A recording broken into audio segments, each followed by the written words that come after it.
over the past however long it's been, 30, 40, 50 years, we've seen this major shift from a leader's planning and directing action to, inspiring and empowering belief.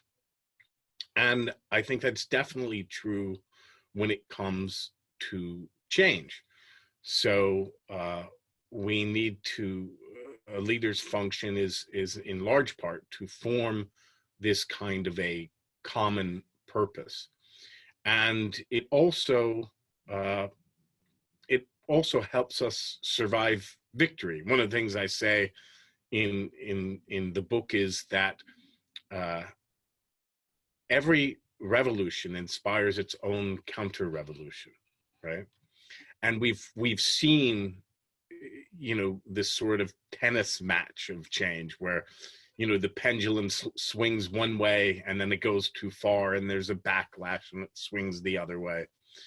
And the way you overcome that and survive victory is an appeal to common shared values. So some of the examples I like to use, I think a few very, very stark examples. One is LGBT, the LGBT movement, which for decades, was pushing the idea of difference. We're here, we're queer, we're different. And it was only when they shifted to focusing on common and shared values, the idea of living in a committed relationship or to raising healthy and happy families. I mean, those are widely, very commonly shared values. And things shifted very, very quickly and gained traction, and now has become a mainstream type of belief. Another, I think a lot of us have experienced is, the whole idea of agile or scrum project management. And anybody who, if you've ever seen anybody come back from their first agile or scrum workshop, they're talking about the agile manifesto, very differentiating values, how, so people come back talking very enthusiastically about how we shouldn't worry about technical requirements. We should focus on user stories and all these things that make people very, very excited about agile, but seem almost crazy to people who haven't experienced the agile development.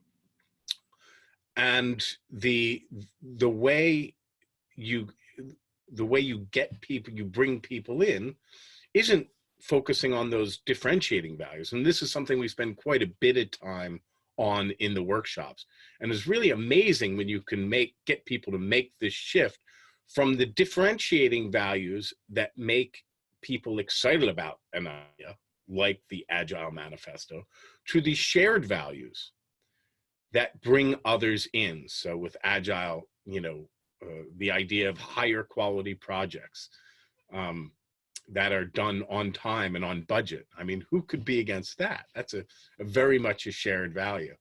So, starting with small groups and connecting those small groups in order to grow and scale an idea is sort of the tactics. But in terms of leading that movement, you have to focus, you have to be able to create that sense of shared purpose.